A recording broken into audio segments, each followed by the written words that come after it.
해피 세바스 에브리원. 행복한 안식일입니다.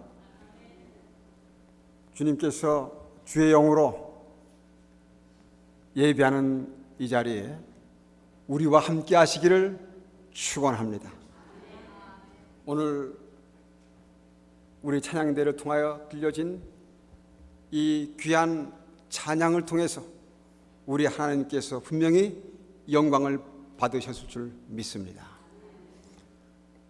같이 찬양을 했지만 그 찬양 자체가 저에겐 너무나도 큰 감동이 와요. 그냥 찬양만 했으면 좋겠어요. 아마 찬양하다가 제가 만약에 혹시 혼절한다면 그날이 아마 우리 예수님 재림하시는 날이 아닌가. 아마 그러면 저는 분명히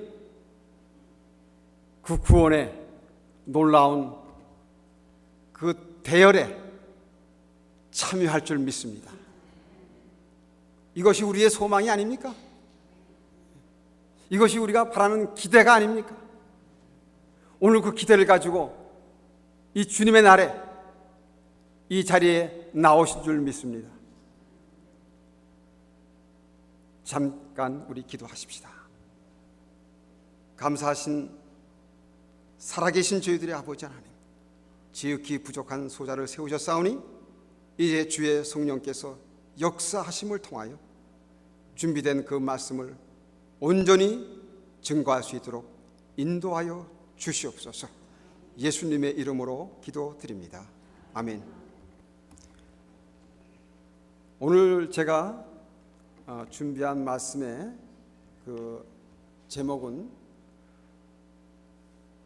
우리 파워포인트에 나온 대로 종말론적 현실 점검이다 라고 한번 제목을 정해봤습니다.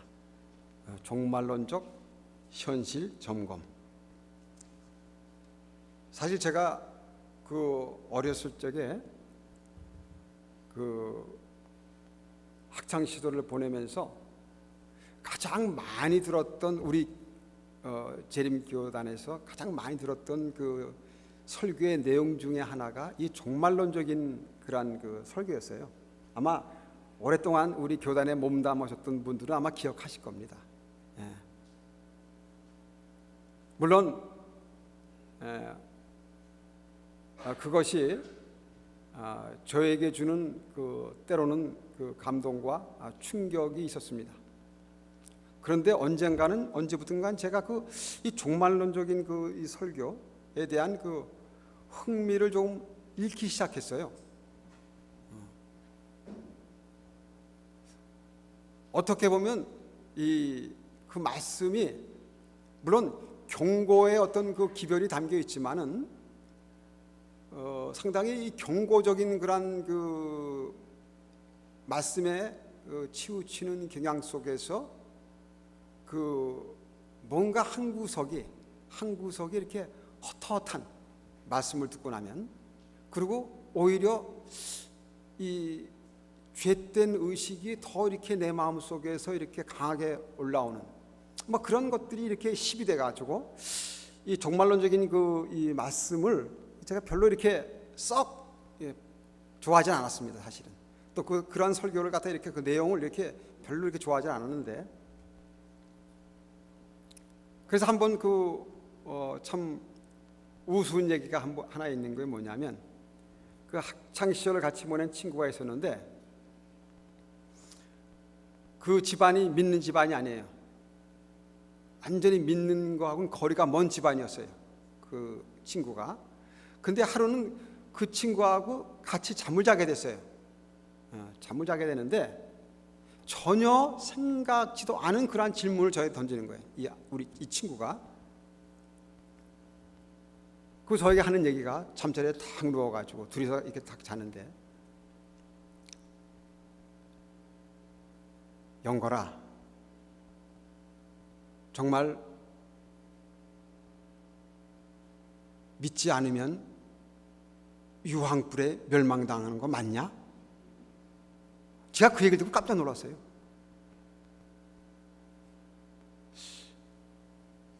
아니 이 친구는 저도 물론 똑같지만은 그런 어떤 이 믿음의 문제, 그런 어떤 이 성경적인 문제에는 전혀 관심이 없는 그런 친구인 줄 알았는데 갑자기 뜬금없이 잠자리에 누워서 그 얘기를 딱 물어보는데 제가 뭐라고 답할 말이 없더라고요. 준비되지 않았으니까 제가. 그래서 제가 상당히 당황했습니다. 그 얘기를 듣고. 그래서 근데 제가 아마 제 기억엔 제가 어떤 아무 말도 못한 것 같아요. 그 당시에 제가 할 말이 없었습니다. 제가 뭐 아는 게 있어야지 대답을 하죠. 거기에 대해서 신학적으로 뭔가 이렇게 해석을 할 수 있는 그런 입장이 아니었기 때문에 가만히 있는데 그날 제가 이게 잠을 설치면서 생각이 뭐냐면 얘는 왜 예수님은 정말 나를 사랑하시냐? 이런 질문을 좀 던졌으면 좋겠는데 속된 말로 유황불에 땔감 되냐? 이 얘기 들으니까 이게 뭔가가 좀 잘못됐다. 이것은 성경이 증거하고자 하는 말씀의 본질과는 조금 비껴나가는 거 아니냐? 그런 생각을 많이 했던 적이 있어요. 지금도 그 생각이 납니다. 그래서 제가 그 종말론적인 문제에 대해서 이렇게 잘 얘기를 안 하고 특별히 그런 설교를 해본 적이 없습니다. 근데 이번에 또 목사님이 부재 중에서 말씀을 꼭 해야 되는 그런 입장에 섰기 때문에 말씀을 준비하는데 갑자기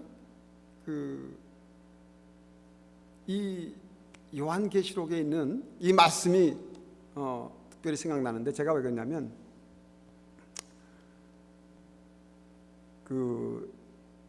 지금 로마린다 대학교에 종교학과 교수로 계시는 존 폴린 목사님의 반모섬에서 만난 그리스도, 그걸 제가 지금도 읽고 있어요. 그걸 한 5번 읽었는데 그 말씀은 이 종말론적인 문제, 특히 요한계시록을 갖다가 새롭게 해석하셨더라고요.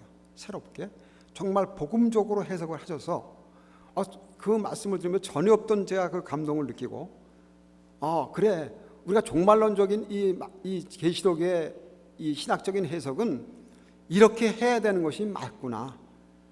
그래야지만 사람들이 그런 어떤 이상한 말씀에 대한 선입관을 갖지 않을 수 있겠구나 라고 굉장히 제가 그 말씀을 아침마다 읽고 묵상할 때 많은 개인적인 제가 감동을 받았습니다. 지금도 여전히 그렇고 그래서 그랬는지 모르지만 하나님께서 최근에 이제 다시 한번 말씀을 읽는 중에 제가 지금 오늘 본문의 말씀을 우리 심정수 집사님이 읽어주셨지만 요한계시록 9장 전장, 그 전장을 쭉 제가 한번 이 말씀에 오늘 내용으로 한번 삼아 보면서 이 말씀 안에 나타난 하나님의 마음, 오늘 여러분 공과 시간에 제목이 그거였죠. 선교의 마음을 가지신 하나님, 그죠? 그래서 이 계시록을 통해서 하나님께서 말씀하시고자 하는 하나님의 마음이 무엇인가? 그것을 제가 여러분과 함께 나누기를 원했고, 또 그것이 성령께서 저희에게 주신 그러한 지혜가 아닌가 저는 그렇게 생각이 됐습니다. 그래서 우리 방송실에서 우리 요한계시록 9장 혹시 지금 돼 있으면 좀 비춰주시기 바랍니다. 요한계시록 우선 9장에 있는 말씀, 9장 1절로 있는 말씀부터 시작해서, 그래서 이 말씀을 여러분들이 이렇게 보실 때 좀 이게 보실 필요가 있어요. 제가 함께 우리 같이 한번 읽으십시다. 시작. 5째 천사가 나팔을 불매 내가 보니 하늘에서 땅에 떨어진 별 하나가 있는데 저가 무저갱의 열쇠를 받았더라.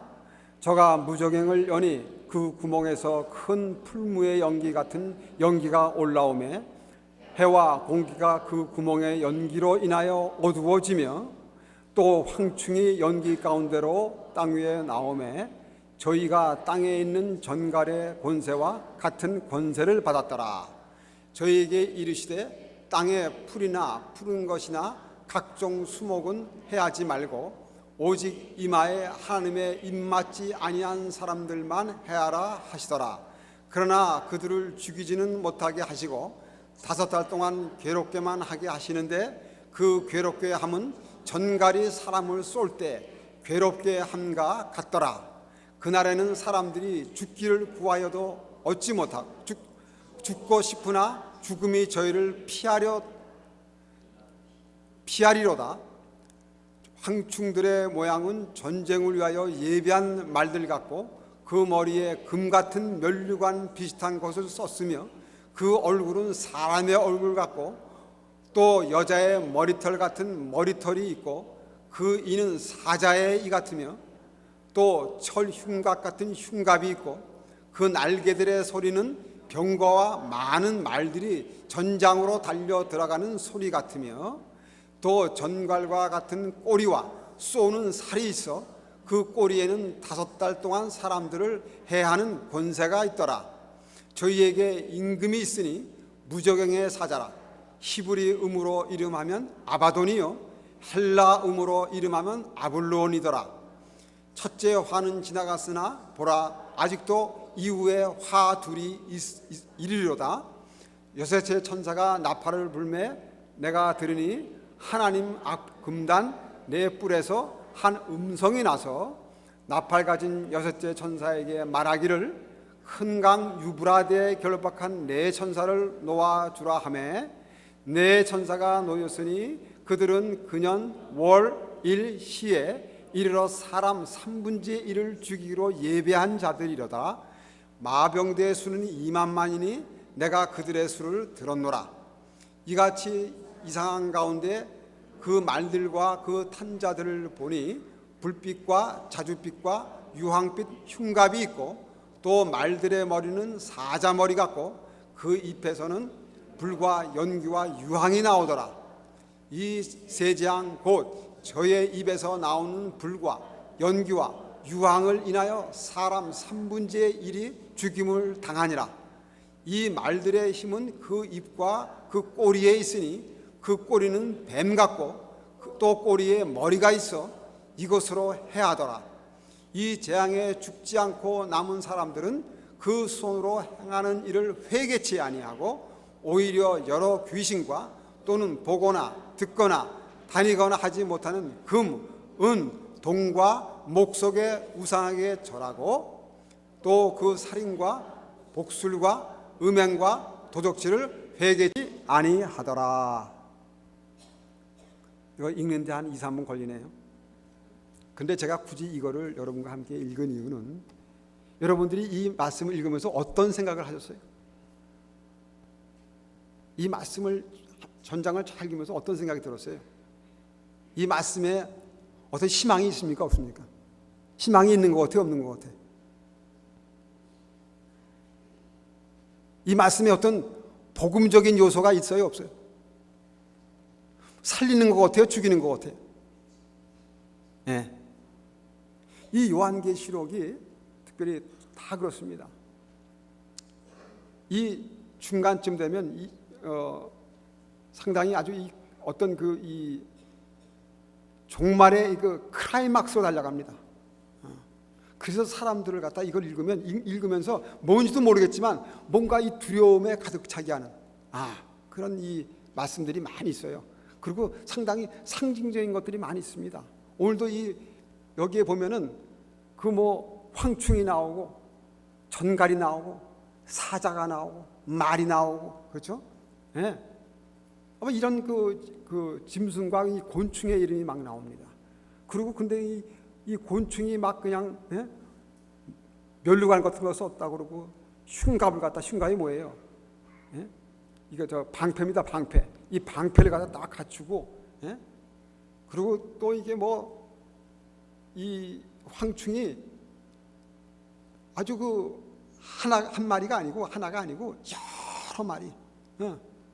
그래서 이렇게 보면은 정말 이 감당이 안 되는 그런 그 말들이 상당히 많습니다. 근데